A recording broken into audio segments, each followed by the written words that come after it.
മാർത്തോമ സന്നദ്ധ സുവിശേഷക സംഘം ശതാബ്ദി നിറവിലാണല്ലോ.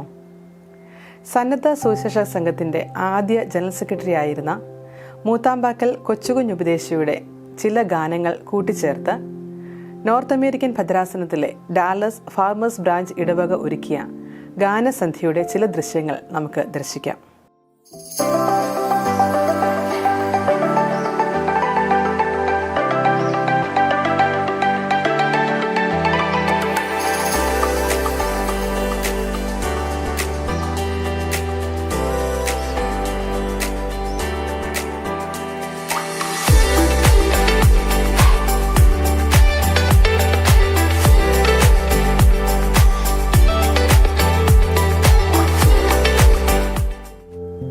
നമ്മുടെ വിശ്വാസ ജീവിതത്തിന് ഊർജവും ആഴവും പകരുന്ന ഗാനങ്ങൾ എപ്പോഴും നമ്മൾ സ്മരിക്കാറുണ്ടല്ലോ. അതിൽ നാം എപ്പോഴും ചേർന്ന് പാടാൻ ആഗ്രഹിക്കുന്നതാണ് സാധു കൊച്ചുകുഞ്ഞുപദേശിയുടെ ഗാനങ്ങൾ. കേരളത്തിലെ ഒരു കൊച്ചു ഗ്രാമത്തിൽ ജനിച്ചു വളർത്തപ്പെട്ട ഉപദേശി ലോകമെങ്ങുമുള്ള വിശ്വാസികൾക്ക് ഇന്നും ഒരു വെല്ലുവിളിയായി ജീവിക്കുന്നു. ആഴമായ ദൈവിക ബോധത്തിൽ നിന്നും സമർപ്പണത്തിൽ നിന്നും ഉടലെടുത്ത കൊച്ചുകുഞ്ഞുപദേശിയുടെ ഗാനങ്ങൾ നമ്മൾക്ക് വീണ്ടും വിശ്വാസത്തിൻ്റെ വർധനയ്ക്ക് കാരണമാകട്ടെ എന്ന് പ്രാർത്ഥിക്കുന്നു.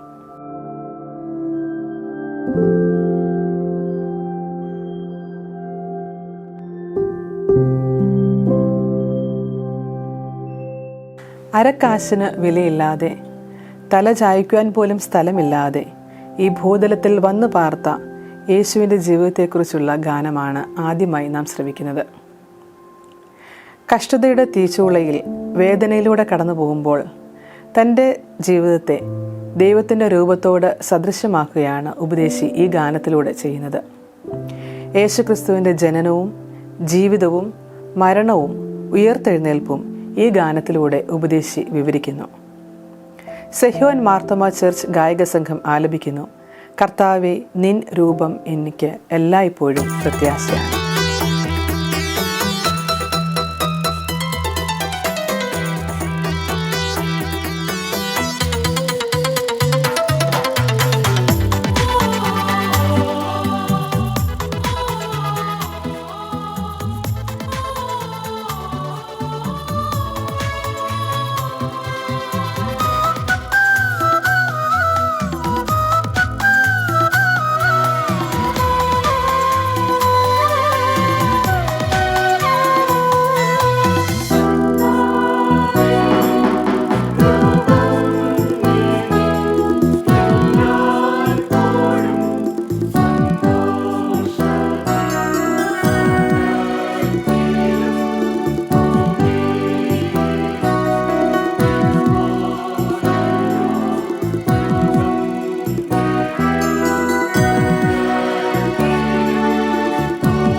തൻ്റെ പിതൃ സഹോദരൻ്റെ മക്കൾ അയൽപക്കം വിട്ടുപോകുന്നു എന്നറിഞ്ഞപ്പോൾ ഉണ്ടായ നിരാശയിൽ നിന്നും ഉടലെടുത്ത ഒരു ഗാനമാകാം അടുത്തത്.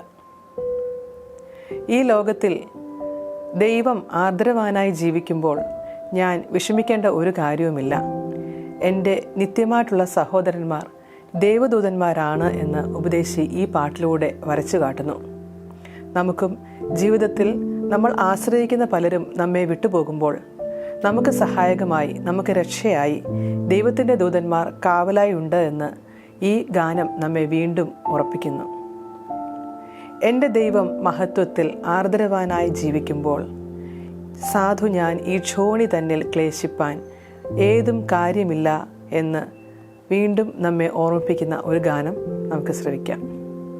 ഈ ഗാനം നമുക്കായി ആലപിക്കുന്നത് സെൻറ്റ് പോൾസ് മാർത്തോമ ചർച്ച് ഗായക സംഘം.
മലയാളത്തിലെ അനുഭവ തീവ്രമായ ക്രൈസ്തവ ഭക്തിഗാനങ്ങൾ കൊച്ചുകുഞ്ഞ് ഉപദേശിയുടെ ആശ്വാസഗീതങ്ങളാണ്.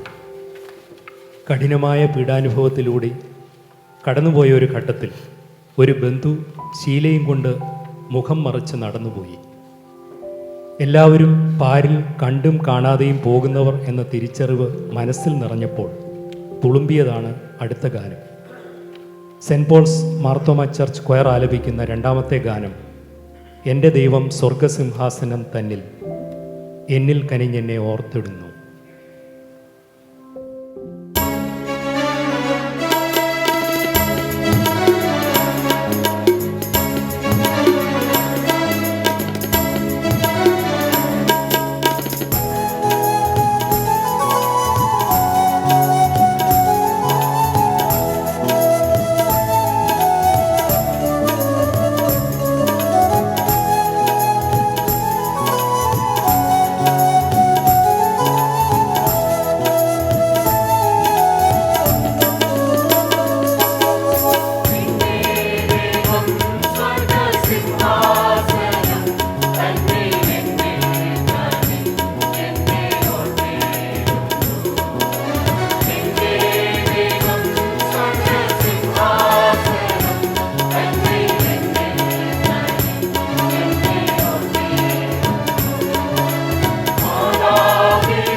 37 വർഷത്തെ സ്തുത്യർഹമായ പട്ടൊത്ത ശുശ്രൂഷ പൂർത്തിയാക്കി ഇപ്പോൾ ഓസ്റ്റിനിൽ വിശ്രമ ജീവിതം നയിക്കുകയും ചെയ്യുന്ന MB യോഹന്നാൻ അച്ഛനെ വചന ശുശ്രൂഷയ്ക്കായി ആദരവോടെ ക്ഷണിക്കുന്നു. Praise the Lord. Praise the Lord.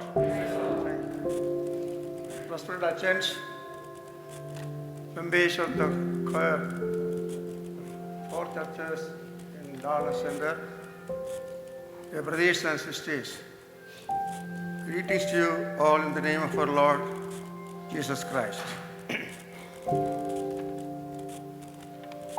ഇന്ന് മനോഹരമായിട്ടുള്ള ഈ ഗാന ശുശ്രൂഷയിലെ സംബന്ധിപ്പാൻ എനിക്കൊരവസരം ലഭിച്ചതോർത്ത് ദൈവത്തെ ഞാൻ സ്തുതിക്കുന്നു. നല്ല ഗാനങ്ങൾ, ജീവിതസ്പർശിയായിട്ടുള്ള ഉപദേശിയുടെ രചിച്ചിട്ടുള്ള ഗാനങ്ങളാണല്ലോ നാം ഇന്ന് ശ്രവിച്ചത്. എല്ലാ ഗായക സംഘങ്ങളിലും ഭംഗിയായിട്ട് പാടി ഇനിയും പാട്ട് കേൾക്കാനായിട്ട് ഇരിക്കുന്നത്. പ്രത്യേകിച്ച് എൻ്റെ നന്ദിയും സ്നേഹവും ആശംസയും അറിയിക്കുന്നു. എന്നെ ഇതിനെ ക്ഷണിച്ചപ്പോൾ ഞാൻ അലക്സച്ചനാണ് എന്നെ ക്ഷണിച്ചത്. അത് കഴിഞ്ഞിട്ട് 2 ആഴ്ച കഴിഞ്ഞപ്പോൾ ജയൻ വിളിച്ചു. അപ്പോൾ ജയൻ ഞാൻ പറഞ്ഞു ഞാനത് സൂചിപ്പിച്ചു, ഈ ഗാനസദ്യക്ക് ഞാൻ ഔട്ട്ഫിറ്റാണ്, അതുകൊണ്ട് മറ്റാരെങ്കിലും അന്വേഷിക്കാൻ നല്ലതെന്ന് പറഞ്ഞപ്പോൾ എന്നെ വളരെ അങ്ങ് പൊക്കി ജയൻ പറഞ്ഞു, ഓൾഡ് ഈസ് ഗോഡ്. എനിക്ക് വേണ്ടി ഒരു ഭൂമിയാണ്. അപ്പം കൊച്ചുകുഞ്ഞു ഉപദേശി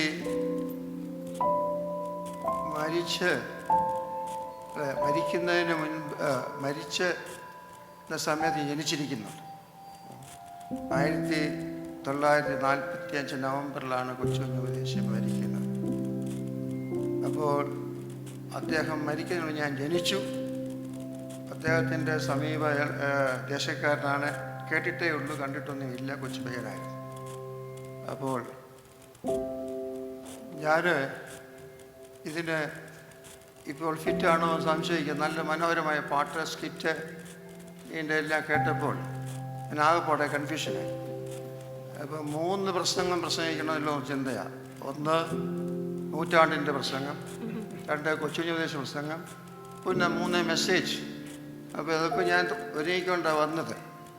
അപ്പോൾ ഞാൻ എത്രയും വേഗം നിർത്താം, നിങ്ങൾ പ്രാർത്ഥിക്കുക എത്രയും വേഗം നിർത്തണമെന്ന്. മനസ്സിലായി? എത്രയും അതുകൊണ്ട് എളുപ്പം ഞാൻ നിർത്താനായിട്ട് ശ്രമിക്കാം.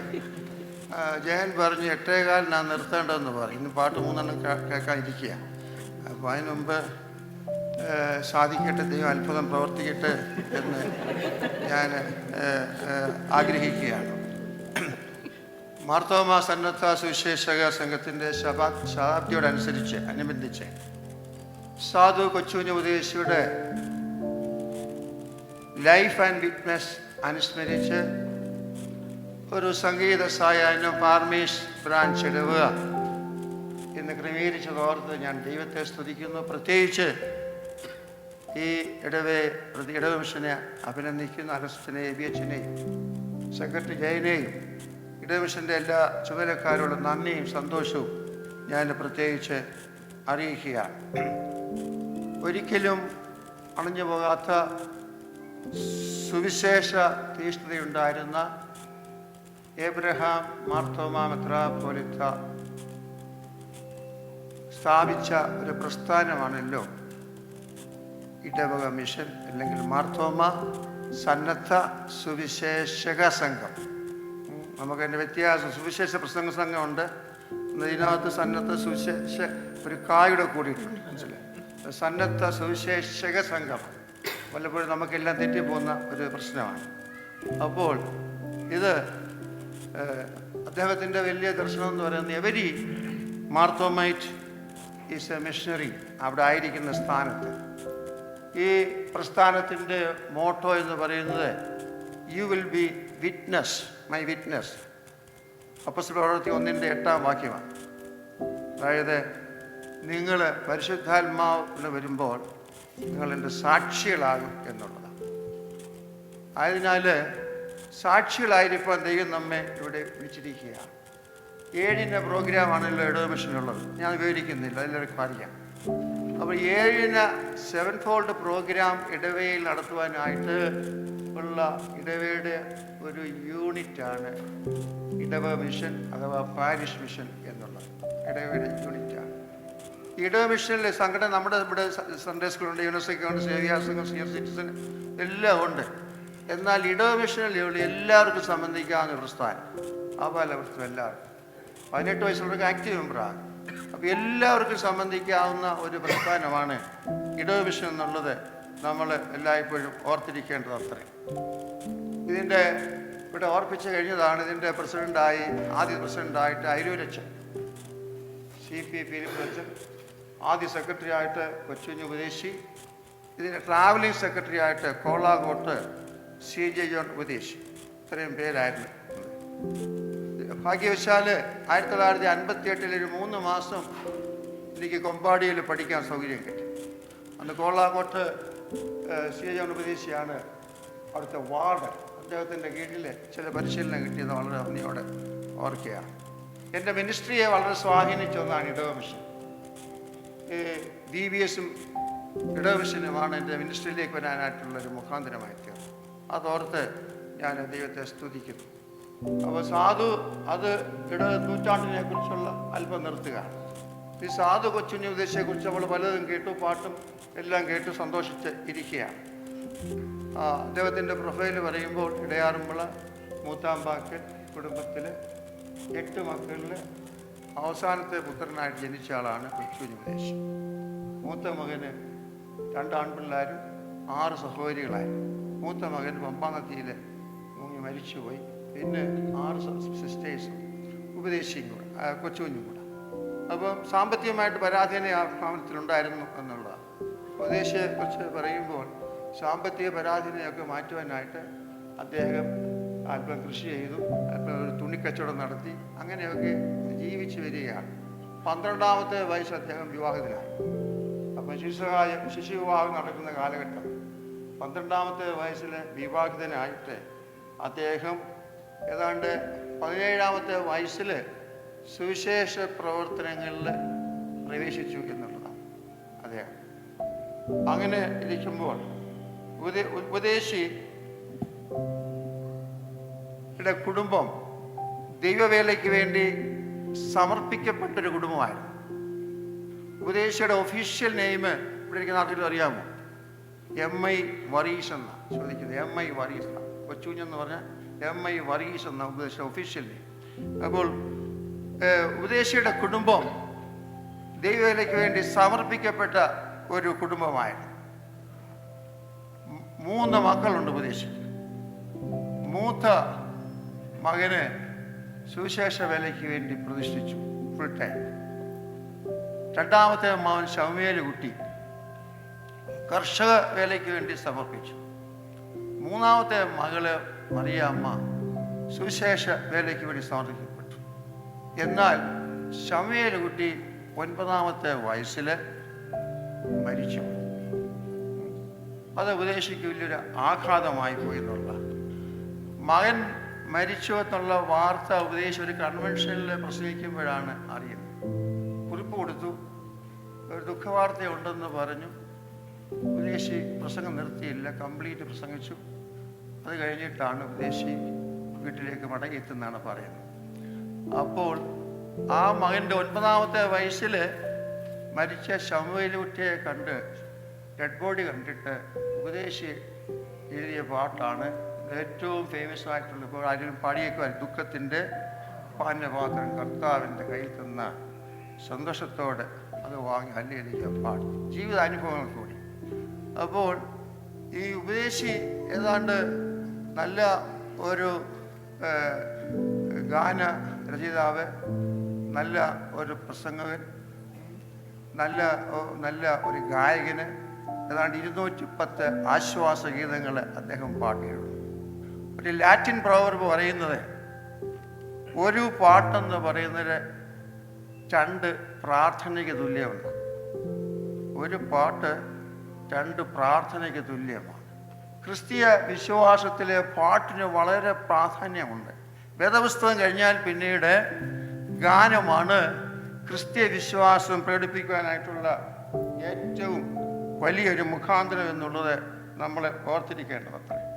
അതുകൊണ്ട് അദ്ദേഹത്തിൻ്റെ ആശ്വാസ ഗീതങ്ങളെ നമ്മുടെ ജീവിതത്തിന് സമാധാനവും സ്വസ്ഥതയും ആശ്വാസവും പകരുന്ന ഒന്നായിരുന്നു എന്നുള്ളത് ഞാനും നിങ്ങളെല്ലായ്പ്പോഴും ഓർക്കേണ്ടത്ര. അദ്ദേഹം സാമൂഹ്യ തിന്മകൾക്കെതിരായിട്ട് പോരാടിയ ഒരു വ്യക്തിയായിരുന്നു കൊച്ചുകുഞ്ഞ് ഉപദേശി. ഒരു വലിയ പ്രാർത്ഥനാ മനുഷ്യൻ. Prayer is the source of his livelihood. ലളിതമായിട്ടുള്ള ജീവിതം നയിച്ച ഒരു വ്യക്തി. അദ്ദേഹത്തെക്കുറിച്ച് പറയുന്നത് 30 വർഷക്കാലം ലഘുഭക്ഷണം കഴിച്ച് സുവിശേഷ വേല ചെയ്തതായിട്ടുള്ള വ്യക്തിയാണ് സാധു കൊച്ചുകുഞ്ഞ് ഉപദേശി. 30 വർഷക്കാലം മാസത്തില് 19 മീൽസ് ആവറേജ് കഴിച്ചിട്ടുണ്ട്. മാസത്തിൽ ഒന്ന് ചിന്തിച്ചു നോക്കിയാട്ട്. ഭക്ഷണ ക്രമീകരണത്തെക്കുറിച്ച് ഒരു ഭക്തൻ ഇപ്രകാരം പറഞ്ഞിട്ടുണ്ട്: ഒരു ദിവസം ഒരു നേരം ഭക്ഷണം കഴിക്കുന്നവൻ യോഗി, 2 നേരം ഭക്ഷണം കഴിക്കുന്നവൻ ഭോഗി, 3 നേരം കഴിക്കുന്നവൻ രോഗി, 4 നേരം കഴിക്കുന്നവൻ ദ്രോഹി. ഞാനും നിങ്ങളും മിക്കവാറും 4 നേരം കഴിക്കും. ശരിക്കും നമ്മളൊക്കെ രോഗികളാണ് അല്ലേ? 4 നേരം ഉണ്ടോ? 5 കൊണ്ടാ? അപ്പോൾ നമ്മളെല്ലാം സമൂഹത്തിലൊരു ദ്രോഹിയായിട്ട് ജീവിക്കുക. ഉപദേശി അവിടെയൊക്കെ ചലഞ്ചാ തന്നിരുന്നത്. 30 വർഷക്കാലം ലഘുഭക്ഷണം കഴിച്ച് മാസത്തിലെ 19 ഭക്ഷണം മാത്രം. ഓർക്ക് നോക്കി, ഒരു വലിയൊരു സാക്ഷ്യമല്ലേ എന്ന് നാം ചിന്തിക്കേണ്ടത് അത്രേ. അപ്പോൾ അത് മാത്രമല്ല, ഞാൻ ചിന്തിക്കുകയാണെങ്കിൽ ഒരിക്കലും പ്രാർത്ഥനാ മനുഷ്യനാണ് ഞാൻ പറഞ്ഞല്ലോ. ഒരിക്കലും ഉപദേശിയുടെ ലൈഫ് സ്റ്റൈൽ ചിന്തിക്കുമ്പോൾ അദ്ദേഹം ഇവിടെ കാണിച്ചു. നല്ല വെള്ള മുണ്ടും വെള്ള ഉടുപ്പും മാറിടത്തിലെ ബൈബിളും ഒരു ശീലക്കുടയും കൊണ്ട് എപ്പോഴും നടക്കുന്നു. ഒരു ദിവസം ഒരു കൂട്ടായ്മയ്ക്ക് പോയപ്പോൾ അദ്ദേഹത്തിന് ശീലക്കുട വെള്ളക്കുടയും കൊണ്ടാണ് പോയത്. വെളുത്ത കുടയൊക്കെ ഇപ്പം അധികം ഉണ്ട്, എപ്പോഴും ഉണ്ട് വെളുത്ത കുട. അപ്പോൾ അങ്ങനെ പോയപ്പോൾ അദ്ദേഹം ഇങ്ങോട്ട് മുന്നോട്ട് പോയപ്പോൾ ഒരു പോത്ത് അദ്ദേഹത്തെ കണ്ടു. പോത്തിന് ഈ വെള്ളക്കുട കണ്ട് പരിചയമില്ല, കറുത്ത കുട കണ്ട് പരിചയമുണ്ട്. ഉപദേശി വെള്ളക്കുട പിടിച്ചുകൊണ്ട് പോയപ്പോൾ പോത്ത് ഉപദേശി ഓടിച്ചു. അപ്പോൾ ഉപദേശി അവിടെ നിന്ന് പ്രാർത്ഥിച്ചു: ദൈവമേ, പോത്ത് നിൻ്റേത്, കൊച്ചുകുഞ്ഞും നിൻ്റേത്. അവിടുന്ന് പ്രാർത്ഥിക്കണം. നിരാശയുടെ പ്രാർത്ഥനയല്ല, ഒരു സമർപ്പണമാണ്. പോത്ത് നിൻ്റേതാ, കൊച്ചുകുഞ്ഞ് നിൻ്റേതാ, ഇനി നിൻ്റെ ഹിതമേ അടക്കത്തുള്ളൂ എന്ന് പറഞ്ഞ് പ്രാർത്ഥിച്ചു എന്നുള്ളതാണ് പറയുന്നത്. അപ്പോൾ ജീവിതത്തിൽ തനിക്ക് മരണത്തെക്കുറിച്ച് യാതൊരു ഭയവുമില്ലായിരുന്നു.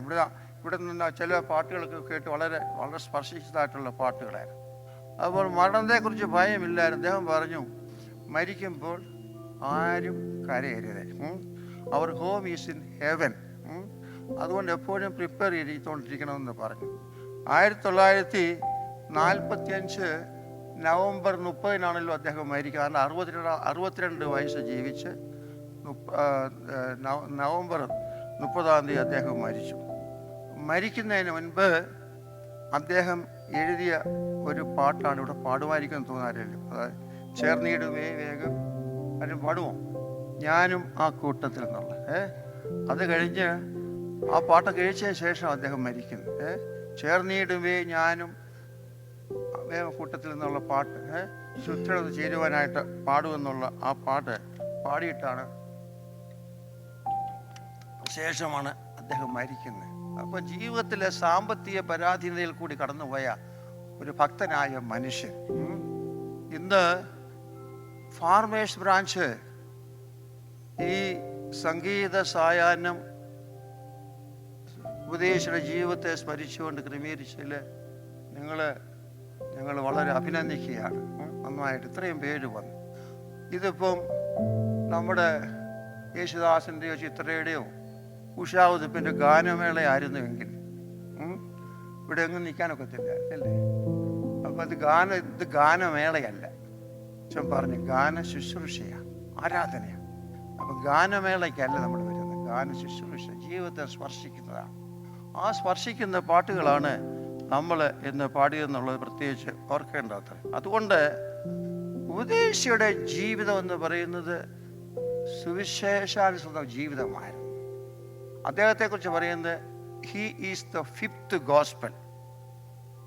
സുവിശേഷം 4 ഉള്ളൂ അല്ലേ?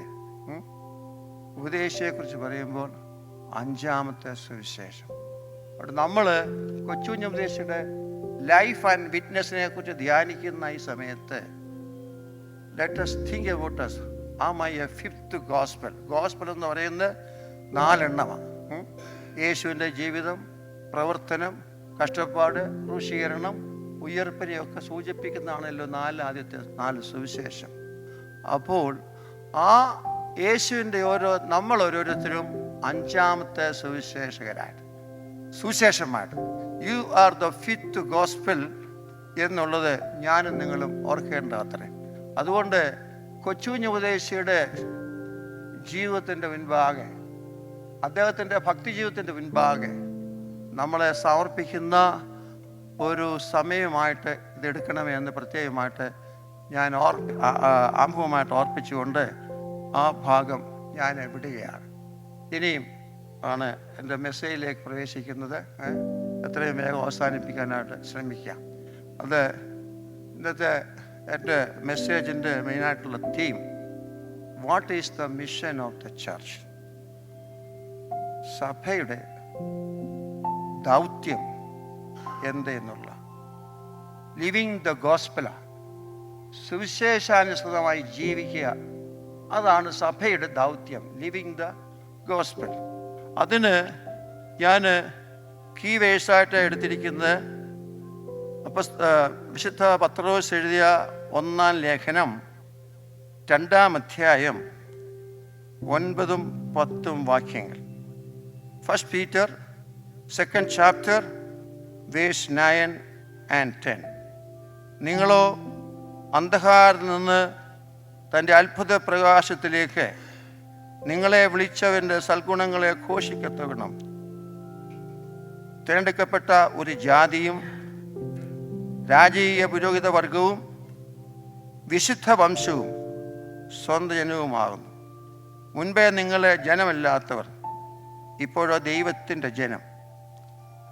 കരുണ ലഭിക്കാത്തവരോ, ഇപ്പോഴോ കരുണ ലഭിച്ചവർ. ഒരു വാക്ക് പ്രാർത്ഥിക്കാം.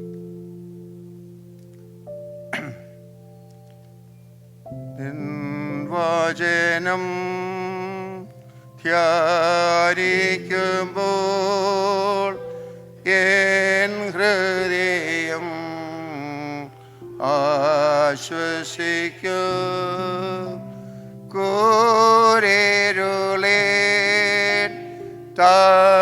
താഴ്വരയിൽ ദീപമത നേൻമൊഴികൾ. കൂരിരുളേ താഴ്വരയിൽ ദീപമത നേൻമൊഴികൾ. ദൈവമായ കർത്താവേ, ഞങ്ങൾ തിരുവചനം ധ്യാനിക്കുമ്പോൾ നിരാഴമായ സത്യങ്ങൾ ഗ്രഹിപ്പാൻ ഞങ്ങളുടെ ബോധങ്ങളുടെ കണ്ണുകളെ തുറക്കണമേ. ഞങ്ങളുടെ ചിന്തകളെയും വിചാരങ്ങളെയും വാക്കുകളെയും നിൻ്റെ ആത്മാനാൽ നിയന്ത്രിക്കുകയും ഭരിക്കുകയും ചെയ്യണമേ. ക്രൂശിൻ്റെ പറയുന്നുണ്ട് ദൈവത്തിൻ്റെ വചനം വിഭാഗിച്ചു കൊടുക്കുവാൻ അടിയനെ ശക്തീകരിക്കണമേ. കേൾവിക്കാരെ അതിനുണർത്തണമേ. യേശുവിൻ്റെ നാമത്തിൽ അടിയങ്ങളുടെ പ്രാർത്ഥന കേൾക്കണമേ. ആമേൻ. What is the mission of the church? എന്താണ് സഭയുടെ ദൗത്യം? The mission of Christ is the mission of the church. കർത്താവിൻ്റെ ദൗത്യമാണ് ദ സെയിം സഭയുടെയും ദൗത്യമാണ്. ആ ദൗത്യത്തിന് വേണ്ടി സഭയെ ഇവിടെ ചേർച്ചിരിക്കുകയാണ് എന്നുള്ളത് ഞാനും നിങ്ങളും ഓർക്കേണ്ടത്. What is church? സഭ എന്നാൽ എന്താ? ക്രിസ്തുയേശുവിലെ വിശ്വാസം അർപ്പിച്ച് സമൂഹത്തിലെ നീതി നിവർത്തിപ്പാനായിട്ട് വിളിക്കപ്പെട്ട ഒരു കൂട്ടമാണ് സഭ. A called out community. ഞാനും നിങ്ങൾ. എക്ലേഷ്യ എന്നുള്ള ഗ്രീക്ക് പദമാണ് ഉപയോഗിക്കുന്നത്.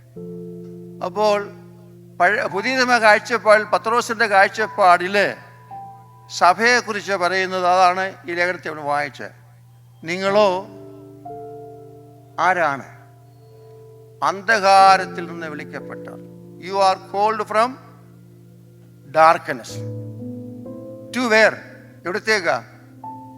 അവൻ്റെ അത്ഭുത പ്രകാശത്തിലേക്ക്. What is the purpose of your calling? സൽഗുണങ്ങളെ ഘോഷിക്കുക. അതായത് അന്ധകാരത്തിൽ വിളിക്കപ്പെട്ടവര്, അവൻ്റെ പ്രകാശത്തിലേക്ക് വിളിക്കപ്പെട്ടവര്, പർപ്പസ് അവൻ്റെ അത്ഭുതങ്ങളെ ഘോഷിക്കുക. അതിന് ഹൂ ആർ യു? ഞാൻ നിങ്ങൾ ആരാണ്? രാജകീയ പുരോഹിത വർഗം. അവിടെ നാം കാണുന്നത് പത്രോസ് 6 കാര്യങ്ങളാണ് പറയുന്നത്. Who are we? Today we are facing an identity crisis. ഞാനും നിങ്ങളും ഒരു സ്വത്വബോധം നഷ്ടപ്പെട്ടിരിക്കുന്ന സമൂഹമാണ് ഞാനും നിങ്ങളും. അതുകൊണ്ട് ഹൂ ആർ വി? ഞാനും നിങ്ങളും ആരാണ്? വേദപുസ്തകം പുതിയ നിയമം പറയുന്നത്, പത്രോസ് പറയുന്നത്, നിങ്ങൾ എന്താ പറയുന്നത്, തിരഞ്ഞെടുക്കപ്പെട്ട ജനം, ചോസൻ റേസ്, രാജകീയ പുരോഹിത വർഗം, വിശുദ്ധ വംശം, സ്വന്തം ജനം. മുൻപേ നിങ്ങൾ ജനമല്ലാത്തവർ, ഇപ്പോൾ ദൈവത്തിൻ്റെ പീപ്പിൾ ഓഫ് ഗോഡ്. മുൻപേ കരുണ ലഭിക്കാത്തവർ, ഇപ്പോൾ കരുണ ലഭിച്ചവർ. 6 വിശേഷങ്ങളാണ് എന്നെക്കുറിച്ച്, നിങ്ങളെക്കുറിച്ച് ഇവിടെ പറയുന്നത്. Who are we? ഞാനും നിങ്ങളും രാജകീയ നമ്മുടെ സത്വം, നമ്മുടെ ഐഡൻറ്റിറ്റി എന്താ? അതിനെക്കുറിച്ച് നമുക്ക് ബോധമുണ്ടോ? ഞാൻ ആരാണ്? ഞാൻ യാദൃച്ഛ്യമായിട്ട് വന്നവനല്ല. ദൈവത്തിൻ്റെ പ്ലാനിലും പദ്ധതിയിലും ദൈവം എന്നെ അവിടെ അയച്ചിരിക്കുകയാണ് എന്നുള്ള ചിന്ത നമുക്കുണ്ടോ എന്നുള്ളത് ഞാനും നിങ്ങളും എല്ലായ്പ്പോഴും ഓർക്കേണ്ടത് അത്രേ. അതുകൊണ്ട് നമ്മൾ രാജകീയ പുരോഹിത വർഗമാണ് എന്ന് പറഞ്ഞാൽ പ്രീസ്റ്റ്ഹുഡ് ഓഫ് ഓൾ ബിലീവേഴ്സ്. ഞാനും നിങ്ങളും രാജകീയ പുരോഹിതന്മാരായും പുരോഹിതയായിട്ടും സമൂഹത്തിലെ, ലോകത്തിലെ വിളിച്ച് വേർതിരിക്കപ്പെട്ടവരാണ്. അതുകൊണ്ടാണ് കർത്താവ് യോഹന്നാന്റെ സുവിശേഷം 15-ാം അധ്യായം 16-ാം വാക്യത്തിൽ ഇപ്രകാരം പറയുന്നുണ്ട്, ഞാൻ നിങ്ങളെ തിരഞ്ഞെടുത്തു, നിങ്ങൾ എന്നെ തിരഞ്ഞെടുത്തവരല്ല. You did not choose me, I have chosen you. ദൈവമാണ് എന്നെ നിങ്ങളെ ഇവിടെ ആക്കിയിരിക്കുന്നത്. നമ്മൾ യാദൃച്ഛ്യമായിട്ട് വന്നവരല്ല. ദൈവത്തിൻ്റെ പ്ലാനിലും പദ്ധതിയിലും നമ്മൾ അയക്കപ്പെട്ടവരാണ്. അതുകൊണ്ട് പുതിയ നിയമ കാഴ്ചപ്പാടിലെ സഭ എന്ന് പറയുന്നത് ദൈവത്തിൻ്റെ ജനമാണ്, the people of God. Greek ഭാഷയിൽ ദൈവം എന്ന ലാവോസ് എന്ന് പറയും, ദൈവത്തിൻ്റെ ജനം. പുരുഷാരത്തെക്കുറിച്ച് ഒക്ലോസ് എന്ന് പറയും. അത് 2 വാക്കുകൾ അങ്ങ് മറന്നേരെ. അപ്പം ഞാനും നിങ്ങളും ആരാ? ദൈവജനമാണ്. ദൈവജനം എന്ന് പറയുന്നത് അവിടെ അൽമായക്കാരും പട്ടക്കാരും ഉൾപ്പെടുന്ന ദൈവത്തിൻ്റെ ജനം. അപ്പം നമ്മളെല്ലാം രാജകീയ പുരോഹിത വർഗമാണ്, the priesthood of all believers എന്നുള്ള ചിന്ത. ഞാൻ ആരാണ്? ഹൂ ആ മൈ? ഞാനൊരു പുരോഹിതനാണ്, പുരോഹിതയാണ്. അതുകൊണ്ട് പുരോഹിതനും ആത്മായക്കാരും നമ്മൾ യാതൊരു വ്യത്യാസമില്ല, എല്ലാം തുല്യമാണ്. ഈ ഒരു ചിന്ത നമ്മൾ എപ്പോഴും ഭരിക്കേണ്ട അത്രയും. Who is a laity? Who is a priest? നമ്മൾ ചിന്തിക്കണം. Who is a priest? ആരാണ് പട്ടക്കാരൻ? പട്ടക്കാരനെ കുറിച്ചുള്ള ഡെഫിനിഷൻ എന്ന് പറയുന്നത് പാലം പണിയുന്ന ബ്രിഡ്ജ് ബിൽഡറാണ്. അക്കരെ ഒരു ബ്രിഡ്ജ് എന്തിനാ ഉപയോഗിക്കുന്നത്? 2 കരകളെ ബന്ധിപ്പിക്കുകയാണ്. ഒരു പട്ടക്കാരൻ്റെ ദൗത്യം എന്ന് പറയുന്നത് 2 കരകളെ ബന്ധിപ്പിക്കുന്ന പറഞ്ഞാൽ അക്കരെ ഇക്കരെ, അതായെന്ന് പറഞ്ഞാൽ ദൈവവും മനുഷ്യനുമായി ബന്ധിപ്പിക്കുന്ന ഒരു ചുമതലയാണ് പട്ടക്കാരനെ ദൈവം ഏൽപ്പിച്ചിരിക്കുന്നത്. ആ പട്ടത ശുശ്രൂഷയിൽ ഞാനും നിങ്ങൾ ഉൾപ്പെടും. ഫങ്ഷണൽ, ഞങ്ങളുടെ കുപ്പായി ഇട്ട ഒരു ഫങ്ഷണൽ ഡിഫറൻസേ ഉള്ളൂ, കൃത്യത്തിലുള്ള ഡിഫറൻസേ ഉള്ളൂ. നമ്മളെല്ലാം അൽമായക്കാരും പട്ടക്കാരും രാജകീയ പുരോഹിത വർഗത്തിൽപ്പെട്ടവരാണ്. അതുകൊണ്ട് ഈ bridge builder between divine and human and human. മനുഷ്യനും തമ്മിലുള്ള ബന്ധം, ദൈവവും മനുഷ്യനുമുള്ള ബന്ധം കെട്ടുണിയുന്നവനാണ് പുരോഹിതൻ, പാലം പണിയുക. അവിടെ പല ബന്ധങ്ങളും തകർന്നിരിക്കുകയാണ്, മനുഷ്യബന്ധങ്ങൾ തകർന്നിരിക്കുകയാണ്. ആ ബന്ധങ്ങളെ കൂട്ടിക്കെട്ടുക എന്നുള്ള ദൗത്യമാണ് അൽമായക്കാരായ പട്ടക്കാരായ നമ്മുടെ ദൗത്യം ഒന്നാണ്. ഒരു പൗരോഹിത്യ ശുശ്രൂഷ ദൈവം സഭയ്ക്ക് നൽകിയിരിക്കുകയാണ്. അതാണ് സഭയുടെ ദൗത്യം എന്നുള്ളത് ഞാനും നിങ്ങളും എല്ലായ്പ്പോഴും ഓർത്തിരിക്കേണ്ടത്. ആരാണ് അൽമായക്കാർ? ചിന്തിച്ചിട്ടുണ്ടോ? നമ്മൾ വിചാരിക്കും അച്ഛന്മാർ, പട്ടക്കാർ, നിങ്ങൾ അൽമായക്കാർ. ശരിയാണ്. ഒരു ഫങ്ഷൻ, ഒരു അൽമായെന്ന് പറയുന്നത് വിവിധ മേഖലയിൽ നിർദ്ദിഷ്ട പരിജ്ഞാനമില്ലാത്ത ഒരാത്മായൻ. മനസ്സിലായി? വിവിധ മേഖലയിൽ നിർദ്ദിഷ്ട പരിജ്ഞാനമില്ലാത്തവനാണ് അൽമായക്കാരൻ. ഇപ്പം ഒരു ഡോക്ടറെ എടുക്കുകയാണെങ്കിൽ ഡോക്ടർ ഞാനോട് കമ്പയർ ചെയ്യുമ്പം ഡോക്ടറുടെ സൈഡിൽ ഞാൻ ലീമനാണ്. ഒരു എഞ്ചിനീയർ എടുക്കുമ്പോൾ എഞ്ചിനീയർ സൈഡിൽ പട്ടക്കാരൻ ലീമനാണ്. മനസ്സിലായി? നിർദ്ദിഷ്ട പരിജ്ഞാനമില്ല. ഒരു നേഴ്സിനെ എടുക്കുമ്പോൾ ഞാൻ ലയിക്കുകയാണ്, അൽമായക്കാരനാണ്. മനസ്സിലായി? അതുകൊണ്ട് ഇത് ഏത് മേഖലയിലായാലും നമ്മൾ ഓർത്തിരിക്കേണ്ടത് ഒരു നിർദ്ദിഷ്ടമായിട്ടുള്ള പരിജ്ഞാനമില്ലാത്തവരാണ് അൽമായർ എന്ന് പറയുന്നത്. അതുകൊണ്ടാണ് ഇപ്പം ഞങ്ങൾക്ക് അല്പം ട്രെയിനിങ് ഒക്കെ കിട്ടിയിട്ടുണ്ട്. 4 വർഷമൊക്കെ തിയോളജി കോളേജ് പഠിച്ച് ട്രെയിനിങ് കിട്ടിയിട്ടുണ്ട്. പ്രത്യേകം ഓർഡൈൻ ചെയ്ത് വന്നിരിക്കുന്നവരാണ്. അതുകൊണ്ട് ആ ഒരു വ്യത്യാസം കാണുന്ന നിങ്ങൾ അൽമായക്കാർക്ക് ആ ട്രെയിനിങ് കിട്ടിയിട്ടില്ല. എന്നാൽ ഇന്ന് നമുക്ക് ആവശ്യമായിട്ടുള്ള ഈ ട്രെയിനിങ് കൂടുതൽ ലഭിക്കേണ്ടതായിട്ടുള്ള മേഖലയാണ് ആത്മായ മേഖല എന്ന് പറയും. മനസ്സിലായി? അത് നമ്മൾ ഓർക്കണം. അതുകൊണ്ട് വിശുദ്ധ മാമോദിസ ഏറ്റ് എല്ലാവരും സഭയിലെ പുരോഹിത വർഗമാണ്. Baptism is the first ordination of the priesthood. First ordination. അതുകൊണ്ട് ഇവിടെ ഇരിക്കുന്ന നിങ്ങളെല്ലാവരും മാമോദിസ ഏറ്റവരാണ്. നിങ്ങളെല്ലാം പുരോഹിതന്മാരും പുരോഹിതയാണ്. ഇത് നമ്മൾ മനസ്സിലാക്കണം. അതുകൊണ്ട് ഈ പൗരോഹിത്യ ശുശ്രൂഷ എന്ന് പറയുന്നത് നാം ഓർക്കേണ്ടത് മെത്രാൻ്റെയോ അച്ഛന്മാരുടെയോ ഉപദേശന്മാരുടെയോ പാസ്റ്റേഴ്സിൻ്റെയോ അല്ല, നമ്മുടെ ഒന്നിച്ചുള്ളൊരു കൂട്ടായിട്ടുള്ള വേലയാണ്. അതാണ് സന്നദ്ധ സുവിശേഷ സംഘം ചെയ്യുന്ന വേല പ്രധാനമായിട്ട്. അതാണ് കൊച്ചുകുഞ്ഞ് ഉപദേശമൊക്കെ ചെയ്ത വേല എന്ന് പറയുന്നത്. 30 വർഷം ശമ്പളം വാങ്ങാതെ നിസ്വാർത്ഥമായിട്ടുള്ള സേവനം ചെയ്യുന്നതായിരുന്നു കൊച്ചുകുഞ്ഞ് ഉപദേശി എന്ന് പറയുന്നത്, ആ ഭക്തനായൊരു മനുഷ്യൻ എന്ന് പറയുന്നത്. അപ്പോൾ സുവിശേഷ വേല എല്ലാം നമ്മുടെ ഒന്നിച്ചുള്ളൊരു കൂട്ട ഉത്തരവാദിത്വമാണ്. അതുകൊണ്ട് വാട്ട് ഈസ് ദ മിഷൻ? അതിന് 2 ശൈലിയുണ്ട്. ഒന്ന് മിഷൻ എന്ന് പറയുമ്പോൾ ഒന്നാമത്തേന്ന് പറയുന്നത് സ്വയം ശൂന്യമാക്കപ്പെട്ട ശൈലിയാണ്, മിഷൻ ശൈലി. യേശുക്രിസ്തു ദൈവമായിരിക്കെ ദൈവത്തോടുള്ള സമത്വം മുറുകെ പിടിക്കാതെ ദാസനായിട്ട് വന്നു എന്നുള്ളതാണ്. അതുകൊണ്ട് ഒന്നാമത്തേന്ന് പറയുന്നത് മിഷൻ എന്ന് പറയുന്നതെന്ന് ചോദിച്ചാൽ എംപ്റ്റീഡ് ഹിംസെൽഫ്, സ്വയം ശൂന്യ. ഫിലിപ്പിയ ലേഖനം 2-ാം അധ്യായം 5 മുതൽ 8 വരെ വാക്യം വായിക്കും. ഞാൻ ദൈവമായിരിക്കെ ദൈവത്തോടുള്ള സമത്വം മുറുകെ പിടിക്കാതെ ദാസരൂപമെടുത്തു മനുഷ്യനായി. അതുകൊണ്ട് മിഷൻ എന്ന് പറയുന്നത് സ്വയം ശൂന്യമാക്കപ്പെടുക. നമ്മുടെ സ്വയത്തെ നാം ഉപേക്ഷിക്കുമ്പോഴാണ് മിഷൻ ദൗത്യമായപ്പെടുന്നത്. നമ്മളെ പെസഹ പെരുന്നാളിലാണല്ലോ യേശു ക്രിസ്തു വിശുദ്ധ കുർബാന ഏർപ്പെടുത്തി. നമ്മൾ ചിന്തിക്കുകയാണെങ്കിൽ തിരുത്താഴ് സമയത്ത് കർത്താവ് മിഷൻ എന്തായിരുന്നു? സിംപ്ലിസിറ്റി ആയിരുന്നു. ശിഷ്യന്മാരുടെ കാല് കഴുകി തുവർത്തി എന്നുള്ള basin and towel is the life style of the mission. Simplicity എന്നുള്ളത് നാം ഓർക്കണം.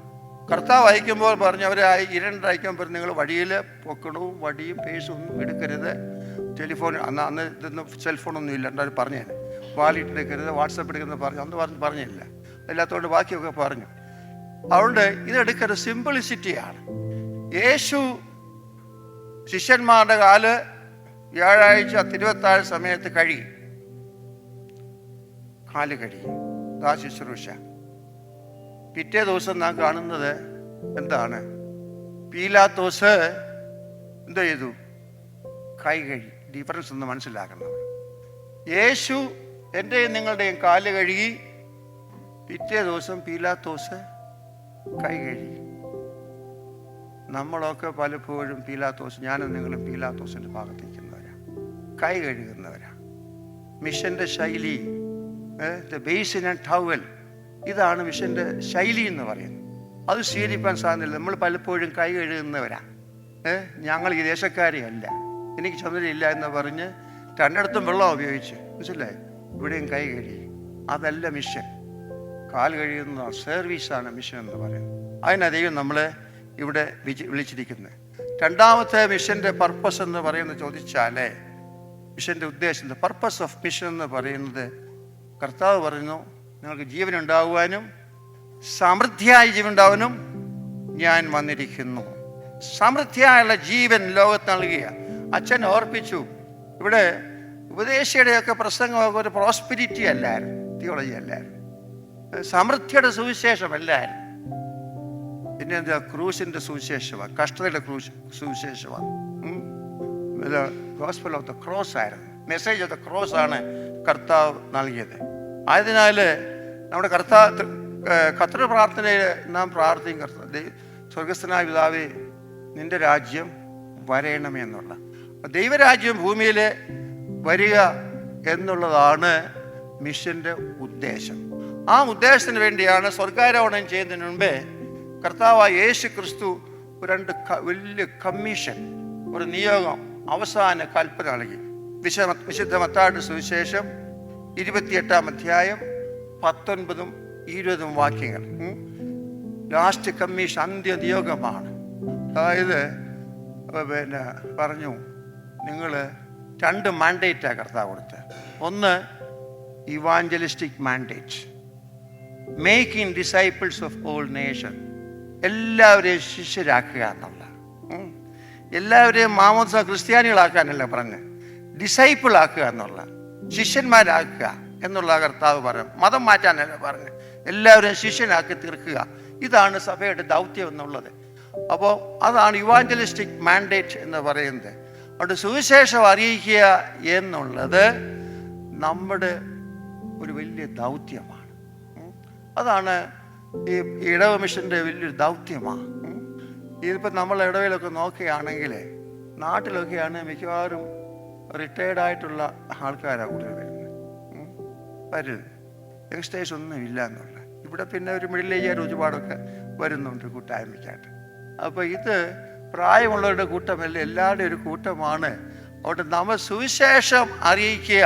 അതാണ് വിശുദ്ധ പൗലോസ് പറയുന്നത്, സുവിശേഷം അറിയിക്കുന്നില്ലെങ്കിൽ എനിക്ക് അയ്യോ കഷ്ടം, I am compelled to preach, നിർബന്ധം എൻ്റെ മേലെ കിടക്കുകയാണ്. അതുകൊണ്ടാണ് ഞാൻ സുവിശേഷം. അതുകൊണ്ട് കർത്താവ് 2 മാൻഡേറ്റ്, ഒന്ന് ഇവാഞ്ചലിസ്റ്റിക് മാൻഡേറ്റ്,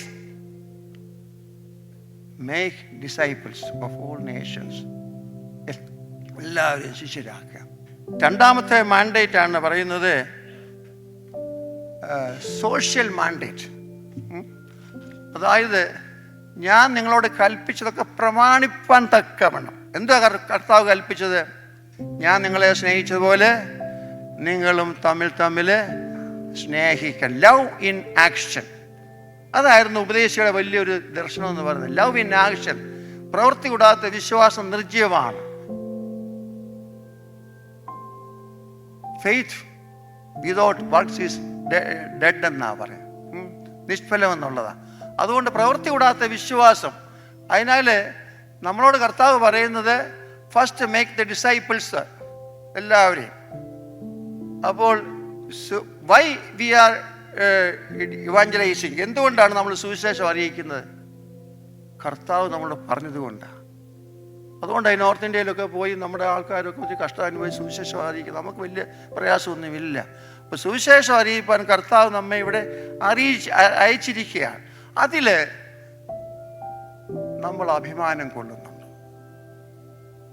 നമ്മൾ റോമാലേഖനം 1-ാം അധ്യായം 16-ാം വാക്യം വായിക്കുമ്പോൾ പൗലോസ് അപ്പോസ്തലൻ പറയുന്നുണ്ട്, I am not ashamed of the gospel.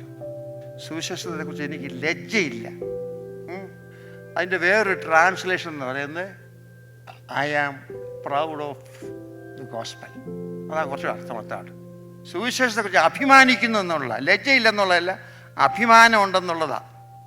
നമുക്ക് അഭിമാനം ഉണ്ടോ? ഞാനൊരു മാർത്തോമാക്കാരന്, I am a priest of the Marthoma church, I am very proud of that thing എന്ന് നമുക്ക് പറയാൻ സാധിക്കുമോ? പലപ്പോഴും കഴിയുന്നില്ല എന്നാണ്. I am a member of the Marthoma church. ദൈവകൃപയാൽ മാർത്തോമ സഭയെ ജനിക്കാൻ ഭാഗ്യം കിട്ടി. അവർ പ്രൗഡായിട്ട് കാണുന്നുണ്ടോ? കമ്മ്യൂണിസ്റ്റ് പാർട്ടിയുടെ ഫൗണ്ടറാണെന്നല്ലോ ലെനിൻ. ലെനിൻ എപ്പോഴും പറയായിരുന്നു, I am proud to be a communist. ഒരു കമ്മ്യൂണിസ്റ്റുകാരനായിരിക്കാൻ ഞാൻ അഭിമാനിക്കുന്നു എന്നുള്ളതാണ്. അതുകൊണ്ട് ഒരു സുവിശേഷകരായിരിക്കാൻ അഭിമാനിക്കുന്നു പറയാൻ സാധിക്കുമോ? അതുകൊണ്ട് ഇവാഞ്ചലിസ്റ്റിക് മാൻഡേറ്റ് DT നൈൽസ് എന്ന് പറയുമ്പോൾ അദ്ദേഹം പറയുന്നത്, പ്രീച്ചറാ, what is evangelism? One beggar says another beggar where to get food. എവിടെയാണ് ഭക്ഷണം കിട്ടുന്ന ഒരു ബെഗറോട് പറയുന്നതാണ് സുവിശേഷം എന്ന് പറയുന്നത്. അതാണ് സുവിശേഷ വേല എന്നുള്ളത്. One beggar says to another beggar where to get food എന്നുള്ളതാണ് സുവിശേഷ വേല. അപ്പോൾ രണ്ടാമതായിട്ട് സോഷ്യൽ മാൻഡേറ്റാണ്. കർത്താവ് കൽപ്പിച്ചത് ചെയ്യുമ്പോൾ, ഞാൻ നിങ്ങളോട് കൽപ്പിച്ച് ചെയ്താൽ നിങ്ങൾ എൻ്റെ സ്നേഹിതന്മാരാകും. If you do what I command you are my friends.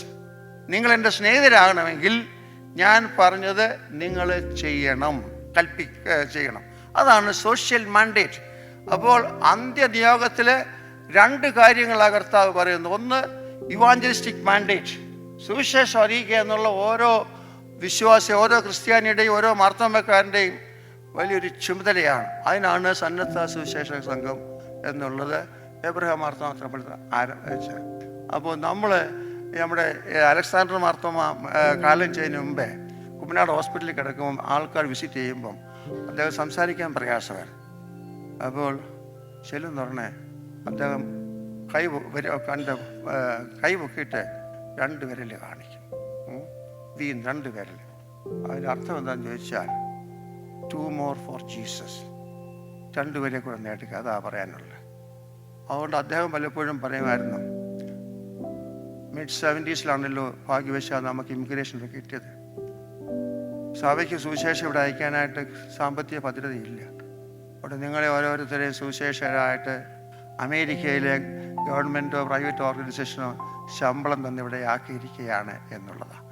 അതുകൊണ്ട് സുവിശേഷ വേലയിൽ നമ്മുടെ പങ്കാളിത്തം എത്രമാത്രം ഉണ്ട് എന്നുള്ളത്.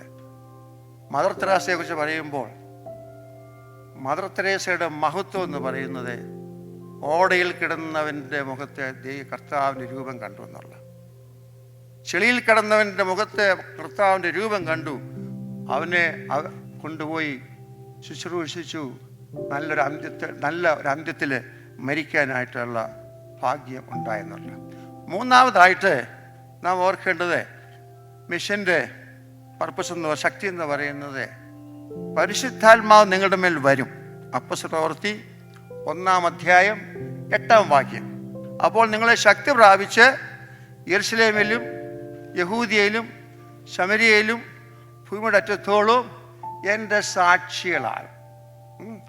അപ്പോൾ ഈ മിഷൻ എന്ന് പറയുന്ന ദൈവത്തിൻ്റെ പരിശുദ്ധാത്മാവിൻ്റെ പ്രവർത്തനമാണ്.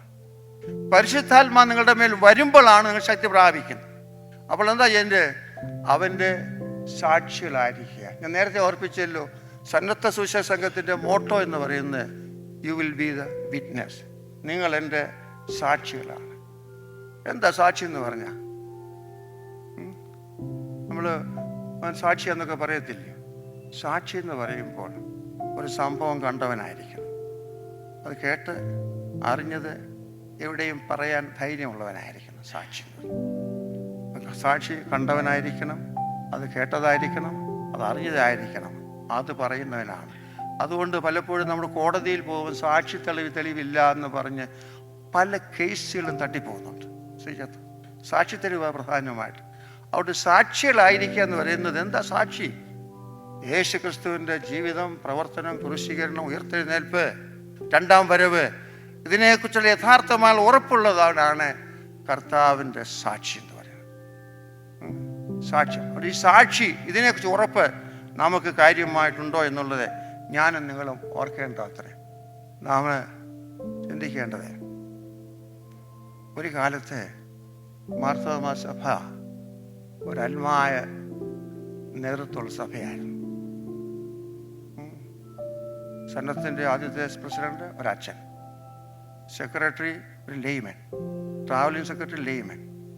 ഞാൻ 1967-64 തിയോളജിക്ക് പോകുമ്പോൾ മാർത്തോമാ സഭയുടെ സെക്രട്ടറി ആയിരുന്ന ഒരു അൽമായക്കാരനാണ്.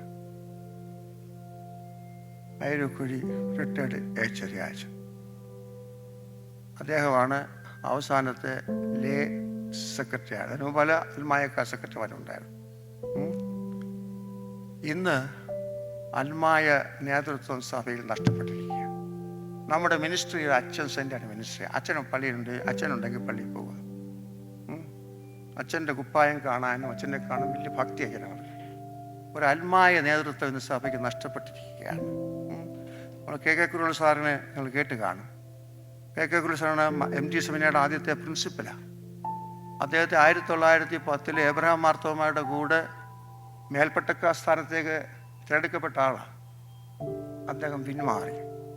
1960 വരെ നമ്മുടെ കോൺസ്റ്റിറ്റ്യൂഷനിൽ ഉണ്ടായിരുന്ന അൽമായക്കാരെയും മേൽപ്പെട്ട സ്ഥാനം ഉയർത്താവുന്നു. ഇപ്പോൾ മാറ്റിയതൊക്കെ പട്ടക്കാരന് 15 വർഷം വേണമെന്നുണ്ട്. അപ്പോൾ ഇതാണ് സഭയുടെ ഇന്നിപ്പോൾ അച്ഛൻ സെൻ്റേർഡ് മിനിസ്ട്രി ആയിട്ട് സഭ മാറിയിരിക്കും. ഇന്ന് മാർത്തോമാ സഭ, what is the present situation of the Marthoma church നമ്മൾ നോക്കുകയാണെങ്കിൽ 1889 സെമിനാരി കേസിൽ റോയൽ കോർട്ട് വിധിയിൽ നമ്മൾ പരാജയപ്പെട്ടു. സർവ്വ നഷ്ടപ്പെട്ടു, പള്ളിയെല്ലാം നഷ്ടപ്പെട്ടു. വളരെ സങ്കടകര അനുഭവമായിരുന്നു. പഴയ സെമിനാരിയിൽ നിന്ന് അന്നത്തെ മെത്രാപ്പോലീത്ത ഇറക്കി വിട്ടു. അതൊക്കെ സമയമില്ല പറയാനായിട്ട്. ആ പരാജയത്തിൽ നിന്നാണ് സഭ ഉണർന്നത്. അപ്പോൾ ആ സമയത്ത് അതിന് മുൻപേ കേസ് റോയൽ കോർട്ട് വിധി 1889 വരുന്നത്, സെമിനാരി കേസ്. അത് വരുന്നതിന് മുമ്പ് അന്നത്തെ പ്രഗത്ഭന അച്ഛന് കോവൂരച്ഛന് അതാ ഒരു കത്തെഴുതി കൂട്ടുരത്തച്ഛന്, 2 പ്രഗത്ഭന്മാർ അച്ഛന്മാർ. അതായത് വിവാഹം കഴിക്കുന്നത് നല്ലത്, കഴിക്കാതിരുന്നാൽ ഏറെ നല്ലത്. പൗലോസ് പറയുക. പിന്നെ കേസ് ജയിക്കുന്നത് നല്ലത്, ജയിക്കാതിരുന്നാൽ ഏറെ നല്ലത്. അച്ഛൻ എഴുതിയ കേസ് വിധി വരുന്നതിന് മുമ്പ് കേസ് ജയിക്കുന്ന നല്ലതാണ്, ജയിക്കാതിരുന്നാൽ ഏറെ നല്ലത് എന്ന് പറയുന്നു. അപ്പോൾ പരിഹാസമായിട്ട് തോന്നുമായിരിക്കും. ജയിക്കാതിരുന്നു നമ്മൾ തോറ്റുപോയി കേസിൽ. അതേ സമയത്ത് സഭ വളരെ വളർന്നു. ഒരു കാലത്ത് പമ്പാന്നിട്ട് ചുറ്റുപാട് മാത്രം ഇരുന്ന മാർത്തോമാ സഭ ഇന്നൊരു ആഗോള സഭയായിട്ട്, ഒരു ഗ്ലോബൽ ചർച്ചായിട്ട് മാറിയിരിക്കുകയാണ്. എല്ലാ ഭൂഖണ്ഡങ്ങളിലും ഉണ്ട് എന്നുള്ളതാണ്. ഒരു ഡയസ്പൊറ കമ്മ്യൂണിറ്റി ആയിട്ട് മാറിയിരിക്കുകയാണ്. സഭ വളർന്നു. പക്ഷേ എപ്പോഴാണ് 1965 KN ദാനിയേൽ സാറിൻ്റെ സുപ്രീം കോടതിയിലെ വിധി, സഭയ്ക്കെതിരായിട്ട് സാറിൻ്റെ കേസിൽ സഭ ജയിച്ചു. സുപ്രീം കോടതി വിധി നമുക്ക് അനുകൂലമായിരുന്നു. അതിനുശേഷം നമ്മൾ വളരെ ഉയർന്നു. ഇവിടെ ഇൻസ്റ്റിറ്റ്യൂഷന്, സമ്പത്ത്, വലിയ പള്ളി, ഓഡിറ്റോറിയം എല്ലാം ഉണ്ടായി. പക്ഷേ വേർ ഈസ് നമ്മുടെ സ്പിരിച്വാലിറ്റി എന്ന് ഓർക്കണം. പരാജയപ്പെട്ടത് നമ്മൾ വിജയത്തിലേക്ക് നയിച്ച് തിരിഞ്ഞ് നോക്കുമ്പോൾ വാട്ട് ഈസ് ദ പ്രസൻറ്റ്. ഇന്നിപ്പോൾ മാർത്തോമാ ഒരു പൂർച്ചെന്ന് പറയാൻ ഒക്കത്തില്ല, മനസ്സില്ലേ? ഒരു ഗ്ലോബൽ ചർച്ച. ഒരു കാലത്ത് പമ്പായനത്തിൻ്റെ തീരത്ത് മാത്രമായിരുന്നു, ഇന്ന് ആഗോള ചർച്ചയായിട്ട് മാറിയിരിക്കുകയാണ്. ഇൻസ്റ്റിറ്റ്യൂഷനും എല്ലാം ഉണ്ട്, നമുക്ക് നല്ല മനോഹരമായ പള്ളി, നല്ല ഓഡിറ്റോറിയം, എല്ലാവർക്കും എല്ലാം ഉണ്ടെന്നുള്ള. പക്ഷെ വേർ ഈസ് അവർ സ്പിരിച്വാലിറ്റി. ഞാൻ നിങ്ങൾ കാര്യമായി ചെന്ന് അവസാനിപ്പിക്കട്ടെ. നമ്മുടെ ആത്മീയത എത്രമാത്രം ഉണ്ട് എന്നുള്ളതാണ്. അപ്പോൾ പൗരോഹിത്യ ധർമ്മം, ശുശ്രൂഷ, സഭയെ ഏൽപ്പിച്ചതാണ്. സഭയെന്ന് പറയുന്നത് ദൈവത്തിൻ്റെ ജനമാണ്. അവിടെ പട്ടക്കാരനും അൽമായക്കാരനും ഉൾപ്പെടും. ഈ സുവിശേഷ വേല എൻ്റെയും നിങ്ങളുടെയും കടമയാണെന്നുള്ളത് ഞാനും നിങ്ങൾ ഓർക്കുന്നുണ്ടോ? നമ്മൾ വിജയിച്ചപ്പോൾ ഭൗതികമായിട്ട് ഉയർന്നു, ആത്മീയമായിട്ട് താണു എന്നുള്ള ഓർക്കണം. ഒരു കാലത്ത് ആത്മായ നേതൃത്വം ലേറ്റ് ചെയ്ത് ഇലക്ഷൻ നമുക്ക് കാര്യമായിട്ടുണ്ടായിരുന്നു. ഇന്നത് കുറഞ്ഞുകൊണ്ടിരിക്കുകയാണ്. ഇനിയും എനിക്ക് തോന്നുന്നില്ല ഈ സന്നദ്ധത്തിൻ്റെ ഒരു സെക്രട്ടറി ആത്മായക്കാരൻ വരുമോ. അച്ഛനായിരിക്കും എപ്പോഴും സഭാ സെക്രട്ടറി അച്ഛൻ വരുമോ സംശയമാണ്. പണ്ട് കാലത്ത് ഉണ്ടായിരുന്നു. അപ്പോൾ അങ്ങനെ ഒരു വലിയ അൽമാ നേതൃത്വ സാറ്, CP മാത്യു സാറ്, അതുപോലെ വലിയൊരു നേതൃത്വം ഉണ്ടായിരുന്നു. ഇന്ന് നമുക്ക് നഷ്ടപ്പെട്ടിരിക്കുക. അതുകൊണ്ട് ഈ അച്ഛൻ സെൻറ്റേഡ് മിനിസ്ട്രിയിൽ നിന്ന് മാറിയിട്ട് ലേ സെൻറ്റർ മിനിസ്ട്രിയിലേക്ക് സഭ വരുമ്പോൾ സഭ വളരാൻ സാധ്യതയുണ്ട്. അവിടെ എൻ്റെ നിങ്ങളുടെ റോള് എന്താവും നമ്മൾ ശാന്തമായി ചിന്തിക്കുക. ഞാൻ അവസാനിപ്പിക്കട്ടെ. സഭയെക്കുറിച്ച് എന്താണ് പുതിയ നിയമം പറയുന്നത്? അന്ധകാരത്തിന് വിളിച്ച് വേർതിരിക്കപ്പെട്ടവർ പ്രകാശത്തിലേക്ക്. ദൗത്യം എന്താണ്? അത്ഭുതങ്ങളെ ഘോഷിക്കുക. Who are we? ഞാനുമാരാണ്? Am I making a difference? നമ്മുടെ സാക്ഷ്യം എങ്ങനെ ഇരിക്കുന്നു? 6 കാര്യങ്ങളാണ്. രാജകീയ പുരോഹിത വർഗമാണ്. You are a forgiven sinners. പണ്ട് കരുണ ലഭിക്കാത്തവർ ഇപ്പോൾ കരുണ ലഭിച്ചവരാണ്. ഞാനും നിങ്ങളും ഫോർഗീവൻ സിന്നേഴ്സാണ്. പാപം ക്ഷമിക്കപ്പെട്ട പാപിയാണ്. അതുകൊണ്ട് നമ്മുടെ സ്വത്വബോധം, നമ്മുടെ ഐഡൻറ്റിറ്റി എന്താണെന്നുള്ളത് നമ്മൾ മനസ്സിലാക്കുക എന്നുള്ളതാണ്. What is the purpose of the mission? ഒന്നെന്ന് പറയുന്നത് ഒരു ഇവാഞ്ചലിസ്റ്റിക് മാൻഡേറ്റ്, സുവിശേഷഗീത. 2 സോഷ്യൽ മാൻഡേറ്റ്, അതായത് യേശുവിൻ്റെ ശൈലിയിൽ സുവിശേഷം അറിയിക്കുക. അതാണ് നമ്മുടെ ഉദ്ദേശം. 3ാമതായിട്ട് മിഷൻ്റെ ശക്തി എന്താണ്? ദൈവത്തിൻ്റെ പരിശുദ്ധാത്മാവ് നിങ്ങളുടെ മേൽ വരുമ്പോൾ you will receive the power. എപ്പോൾ നമ്മൾ when we neglect the Holy Spirit, our spirituality is going down. ഉയർത്തുന്ന കർത്താവിൻ്റെ സാന്നിധ്യമാണ് പരിശുദ്ധാത്മാവ്. ആ പരിശുദ്ധാത്മാവ് നമ്മുടെ മേലേക്ക് അയച്ചിരിക്കുകയാണ്. ആ പരിശുദ്ധാത്മാവ് നിറഞ്ഞ് നമ്മൾ പ്രവർത്തിക്കുമ്പോൾ നമ്മുടെ ദൗത്യം അർത്ഥവത്തായിത്തീരും. അതുകൊണ്ട് do we obey the great commission of risen Lord.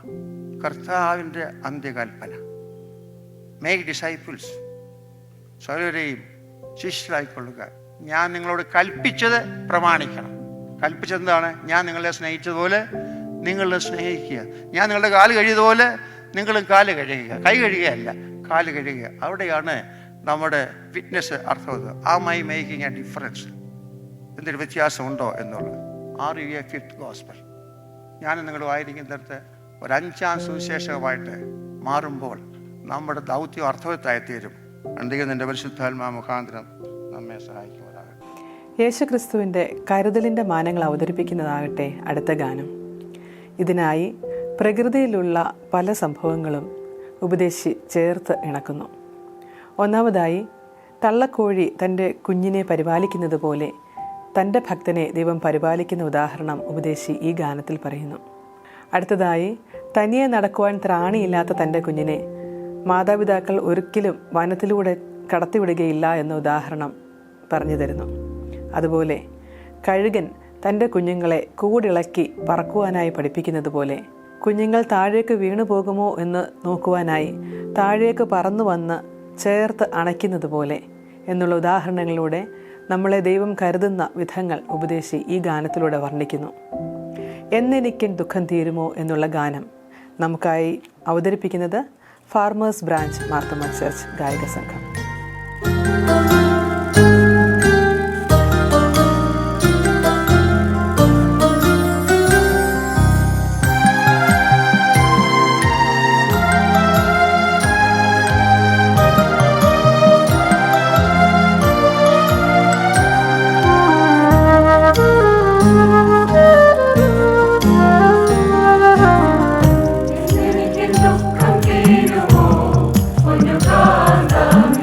സന്നിധിയിലും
നമ്മുടെ വിശ്വാസ ജീവിതത്തിന് ഊർജവും കരുത്തും പകരുന്ന അനേകം ഗാനങ്ങൾ ഉപദേശി നമുക്കായി രചിച്ചിട്ടുണ്ടല്ലോ.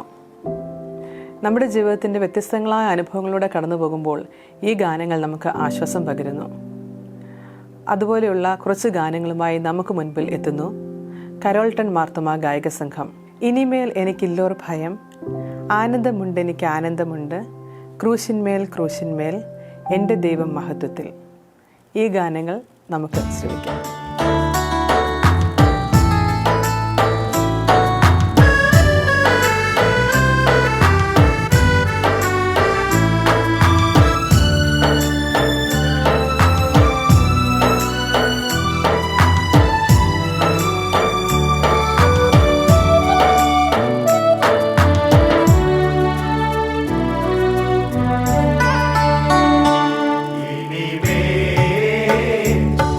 എനിക്കില്ലോർ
ദൈവിക സ്നേഹത്തിൻ്റെയും കരുതലിൻ്റെയും ആഴം വർണ്ണിക്കുന്ന ഒരു ഗാനം.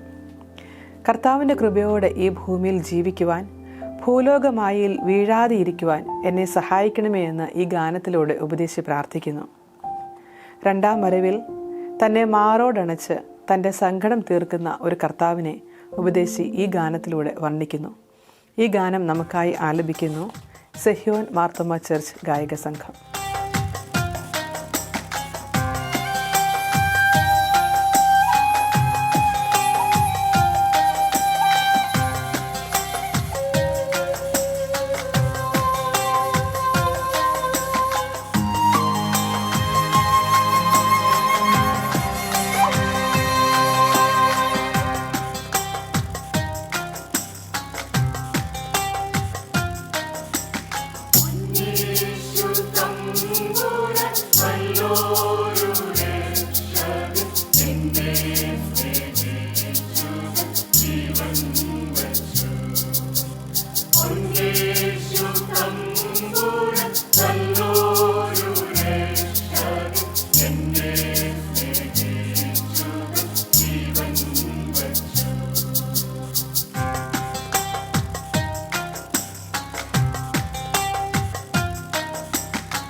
സുവിശേഷത്തിൻ്റെ വ്യാപനത്തിനായി ഒരു നൂറ്റാണ്ടായി സന്നദ്ധ സുവിശേഷ സംഘം പ്രവർത്തിക്കുന്നു.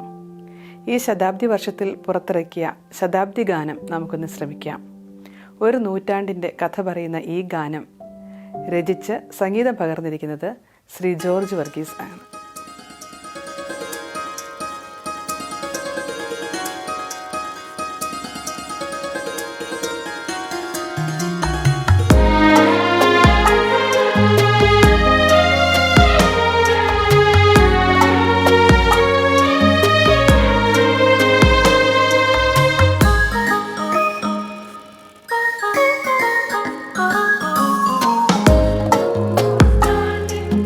കഥ പറയും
ഈ ഗാനങ്ങൾ നമ്മളുടെ ഏവരുടെയും ജീവിതത്തിൽ വിശ്വാസത്തിൻ്റെയും പ്രത്യാശയുടെയും സമാധാനത്തിൻ്റെയും വർധനയ്ക്ക് കാരണമാകട്ടെ എന്ന് പ്രാർത്ഥിക്കുന്നു. ദൈവം നമ്മെ എല്ലാവരെയും അനുഗ്രഹിക്കട്ടെ. I think from the first day that I stepped into the office here at Creekview, a lot of the staff was very kind to speak to, very reassuring. For my first day, they treated me like I was family. Dr. Matthew is she's very good at what she does. She's also very good at keeping it real and, telling you, hey, this is what we're thinking should happen as far as treatment goes. Her and her staff are very professional, and they do actually care for their patients.